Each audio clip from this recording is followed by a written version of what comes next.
cognitive warfare is a priority for the Chinese state. They want to be able to shape narratives abroad in order to serve the interests of the state and of Beijing. And it's very interesting around Israel-Palestine. It's not the first time this has happened, by the way, when it's come to a conflict.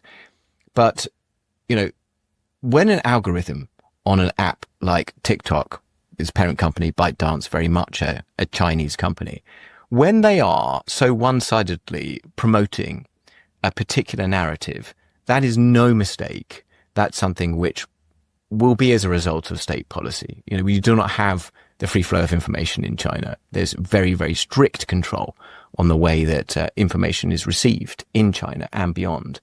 So why would they have wanted to do that? How would that serve their interests? That's where there's debate and where we don't really know. But my projection would be this.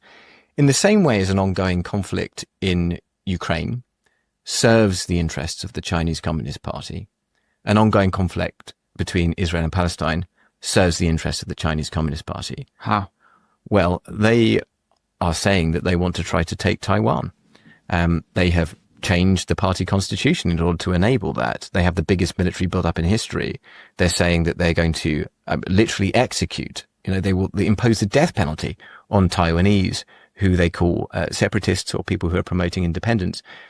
And if we are depleting our war chests on Ukraine and on Israel-Palestine, and everybody's attention is distracted and elsewhere, then it makes it much more possible for the CCP to be able to do what they want to do in the South China Sea with minimal pushback from the rest of the world. Why? Because we simply don't have the weapons. I mean, this is one of the arguments which is strongly made by some of the incumbents in the US administration.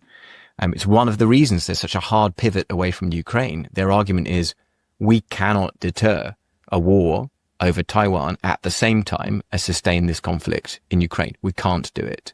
So why would it serve their interests? Well, another very distracting war, which takes up all the political oxygen, which depletes our war chests, serves their interests. Why do we think it is that China is sustaining the war in Ukraine? The war in Ukraine is impossible without China. How so?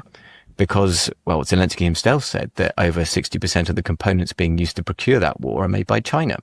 And then the economic relationship between China... On both sides? Both sides' weaponry? Well, Ukraine is also buying weaponry and drones and materials from China. But you got well into the 60th percentile of that on the Russian side coming from China, and an economic relationship which obviously circumvents sanctions, which, you know, enables the Russian state economically. So, you know, if China wanted that war to end, they could end it tomorrow, put it that way.